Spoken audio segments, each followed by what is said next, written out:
Genesis chapter 37. Joseph dreams of greatness. Jacob dwelt in the land of his father's sojournings, in the land of Canaan. This is the history of the family of Jacob. Joseph, being 17 years old, was shepherding the flock with his brothers. He was a lad with the sons of Bilhah and Zilpah, his father's wives. And Joseph brought an ill report of them to their father. Now Israel loved Joseph more than any other of his children, because he was the son of his old age, and he made him a long robe with sleeves. But when his brothers saw that their father loved him more than all his brothers, they hated him, and could not speak peaceably to him. Now Joseph had a dream, and when he told it to his brothers, they only hated him the more. He said to them, "Hear this dream which I have dreamed. Behold, we were binding sheaves in the field, and lo, my sheaf arose and stood upright. And behold, your sheaves gathered round it and bowed down to my sheaf." His brothers said to him, "Are you indeed to reign over us? Or are you indeed to have dominion over us?" So they hated him yet more for his dreams and for his words. Then he dreamed another dream and told it to his brothers and said, "Behold, I have dreamed another dream. And behold, the sun, the moon, and 11 stars were bowing down to me." But when he told it to his father and to his brothers, his father rebuked him and said to him, "What is this dream that you have dreamed? Shall I and your mother and your brothers indeed come to bow ourselves to the ground before you?" And his brothers were jealous of him. But his father kept the saying in mind. Joseph is sold by his brothers. Now his brothers went to pasture their father's flock near Shechem. And Israel said to Joseph, "Are not your brothers pasturing the flock at Shechem? Come, I will send you to them." And he said to him, "Here I am." So he said to him, "Go now, see if it is well with your brothers and with the flock, and bring me word again." So he sent him from the valley of Hebron, and he came to Shechem. And a man found him wandering in the fields, and the man asked him, "What are you seeking?" "I am seeking my brothers," he said. "Tell me, I pray you, where they are pasturing the flock." And the man said, "They have gone away, for I heard them say, 'Let us go to Dothan.'" So Joseph went after his brothers and found them at Dothan. They saw him afar off, and before he came near to them, they conspired against him to kill him. They said to one another, "Here comes the dreamer. Come now, let us kill him and throw him into one of the pits. Then we shall say that a wild beast has devoured him, and we shall see what will become of his dreams." But when Reuben heard it, he delivered him out of their hands, saying, "Let us not take his life." And Reuben said to them, "Shed no blood. Cast him into this pit here in the wilderness, but lay no hand upon him, that he might rescue him out of their hand to restore him to his father." So when Joseph came to his brothers, they stripped him of his robe, the long robe with sleeves that he wore, and they took him and cast him into a pit. The pit was empty.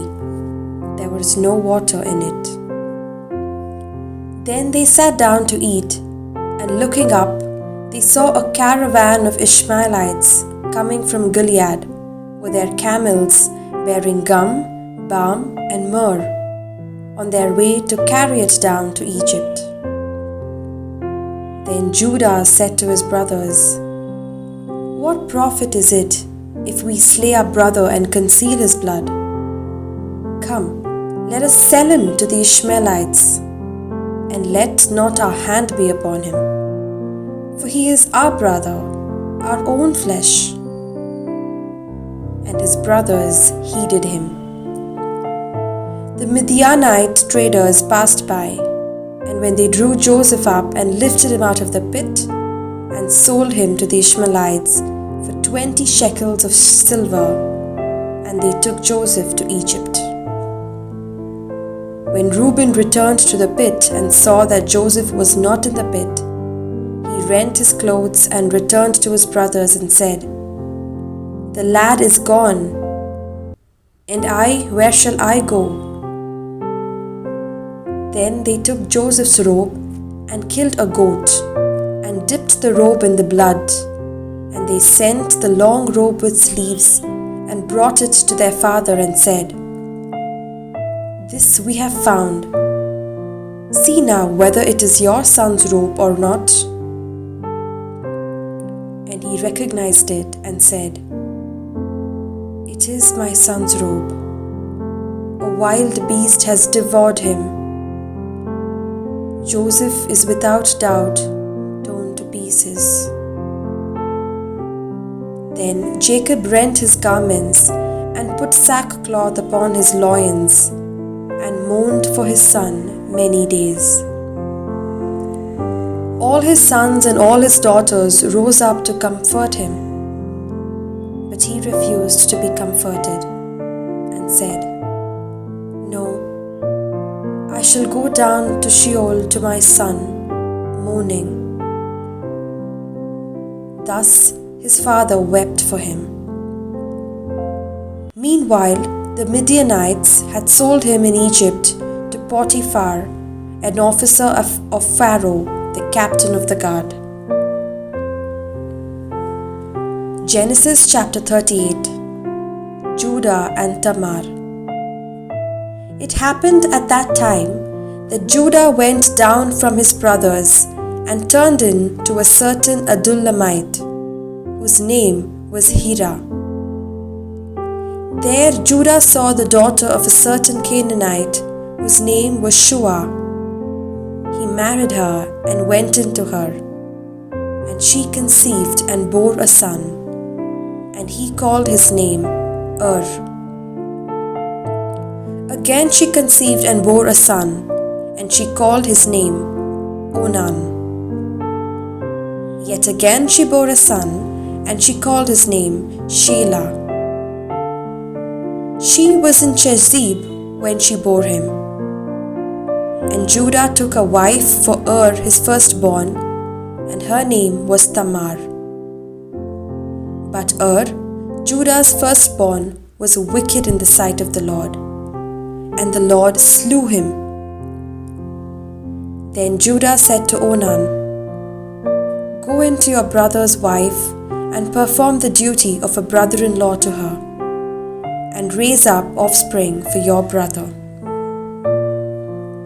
But Onan knew that the offspring would not be his. So when he went into his brother's wife, he spilled the semen on the ground, lest he should give offspring to his brother. And what he did was displeasing in the sight of the Lord, and he slew him also. Then Judah said to Tamar, his daughter-in-law, "Remain a widow in your father's house till Shelah my son grows up," for he feared that he would die like his brothers. So Tamar went and dwelt in her father's house. In course of time, the wife of Judah, Shua's daughter, died. And when Judah was comforted, he went up to Timnah to his sheep shearers, he and his friend Hira the Adullamite. And when Tamar was told, "Your father-in-law is going up to Timnah to shear his sheep." She put off her widow's garments and put on a veil, wrapping herself up, and sat at the entrance of Enaim, which is on the road to Timnah, for she saw that Shelah was grown up, and she had not been given to him in marriage. When Judah saw her, he thought her to be a harlot, for she had covered her face. He went over to her at the roadside and said, "Come, let me come into you." For he did not know that she was his daughter-in-law. She said, "What will you give me that you may come into me?" He answered, "I will send you a kid from the flock."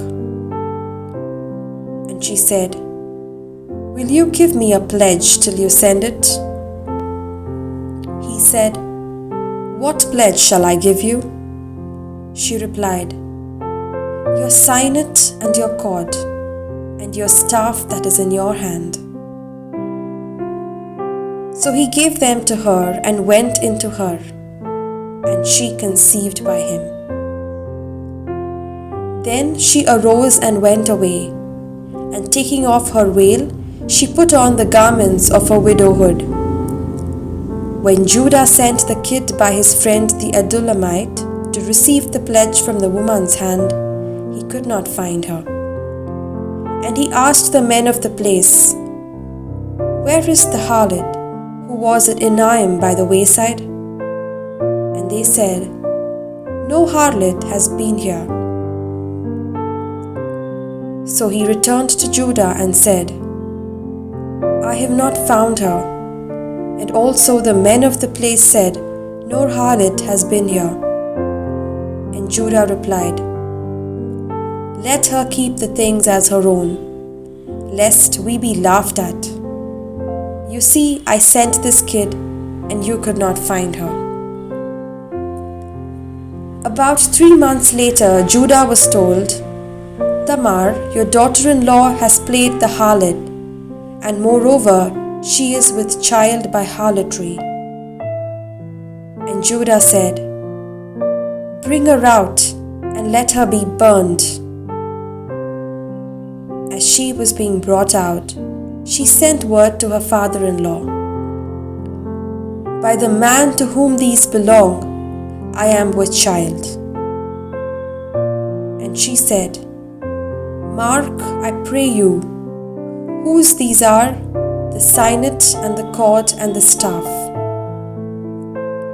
Then Judah acknowledged them and said, "She is more righteous than I, inasmuch as I did not give her to my son Shelah." And he did not lie with her again.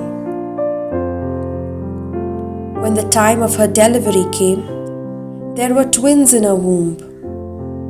And when she was in labor, one put out a hand, and the midwife took and bound on his hand a scarlet thread, saying, "This came out first." But as he drew back his hand, behold, his brother came out. And she said, "What a breach you have made for yourself." Therefore, his name was called Perez. Afterward, his brother came out with a scarlet thread upon his hand, and his name was called Zerah. Genesis chapter 39. Joseph and Potiphar's wife. Now Joseph was taken down to Egypt, and Potiphar, an officer of Pharaoh, the captain of the guard, an Egyptian, bought him from the Ishmaelites who had brought him down there. The Lord was with Joseph, and he became a successful man. And he was in the house of his master the Egyptian, and his master saw that the Lord was with him, and that the Lord caused all that he did to prosper in his hands. So Joseph found favor in his sight and attended him, and he made him overseer of his house, and put him in charge of all that he had. From the time that he made him overseer in his house, and over all that he had, the Lord blessed the Egyptian's house for Joseph's sake. The blessing of the Lord was upon all that he had, in house and field. So he left all that he had in Joseph's charge, and having him, he had no concern for anything but the food which he ate. Now Joseph was handsome and good-looking. And after a time, his master's wife cast her eyes upon Joseph and said, "Lie with me." But he refused and said to his master's wife, "Lo, having me my master has no concern about anything in the house, and he has put everything that he has in my hand.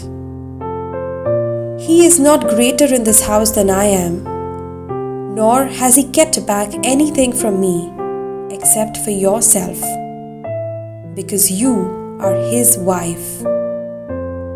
How then can I do this great wickedness and sin against God?" And although she spoke to Joseph day after day, he would not listen to her to lie with her or to be with her. But one day, when he went into the house to do his work, and none of the men of the house was there in the house, she caught him by his garment, saying, "Lie with me." But he left his garment in her hand, and fled and got out of the house. And when she saw that he had left his garment in her hand, and had fled out of the house, she called to the men of her household and said to them, "See, he has brought among us a Hebrew to insult us. He came in to me to lie with me, and I cried out with a loud voice. And when he heard that I lifted up my voice and cried, he left his garment with me and fled and got out of the house." Then she laid up his garment by her until his master came home. And she told him the same story, saying, "The Hebrew servant whom you have brought among us came in to me to insult me. But as soon as I lifted up my voice and cried, he left his garment with me and fled out of the house." When his master heard the words which his wife spoke to him, "This is the way your servant treated me," his anger was kindled. And Joseph's master took him and put him into the prison, the place where the king's prisoners were confined, and he was there in prison. But the Lord was with Joseph and showed him steadfast love, and gave him favor in the sight of the keeper of the prison. And the keeper of the prison committed to Joseph's care all the prisoners who were in the prison. And whatever was done there, he was the doer of it.